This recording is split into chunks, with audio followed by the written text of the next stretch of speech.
Ако целта на државата и Агенцијата за млади и спорт, како нејзино тело, е да имаме успешно пливање и врвни резултати, тогаш нека не попречуваат порача од Пливачката федерација. Александар Маленко, Томи Стефановски и останатите од раководството од ПФМ изнесоа аргументи за секоја точка од обвинувањето од директорот Дарко Каевски упатено вчера. 15 клубови од вкупно 25 што имаат решение за вршење дејност спорт пливач во однос на пливањето, доставија иницијатива за преиспитување на последното собрание на Пливачката федерација, каде што се констатираа неправилности.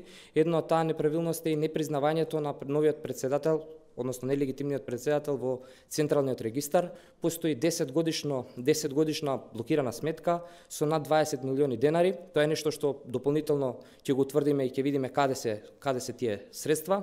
Маленко одговори дека генералното собрание било спроведено по насоките токму на агенцијата, легитимно и транспарентно. Дури на него присуствувал инспектор од Агенцијата за млади и спорт, кој констатирал дека се е исправно.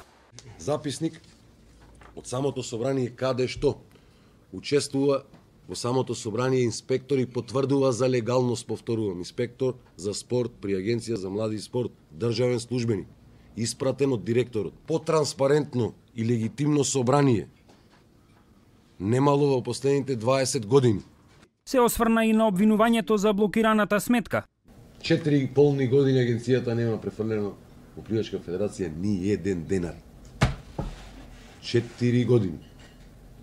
Зборува за блокирана сметка.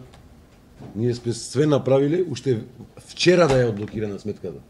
Со законот во Република Македонија, Централниот регистар од околку 2 години не поднесете завршна сметка, вие се бришете од Централниот регистар како правен субјект, надлежен за завршни сметки.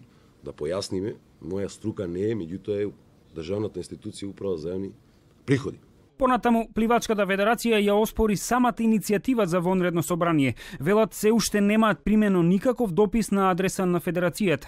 Официјално до канцеларијата на Пливачка федерација на Македонија не е стигнато никаков документ со барање за одржување на вонредно собрание. Со примил, со оверил, со све. Неофицијално дојдоа кај мене дома. Лично дома дојдоа да ми донесат тоа што го покажа господинот председател Маленко. Они тога мене сакаа да ме наместат, да јас подпишам таму на тоа што го донесоа, донесено дома. Ставија прашалник и на тие 15 клуба кои ја поднеле иницијативата за вонредно собрание. Некои од нив воопшто не фигурираат и не се регистрирани во федерацијата.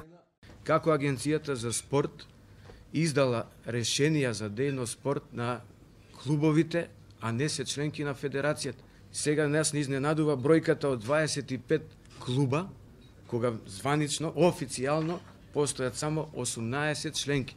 Истакна и дека на подготвената нова програма на федерацијата имаат одговор од сите надлежни, освен од Агенцијата за млади и спорт.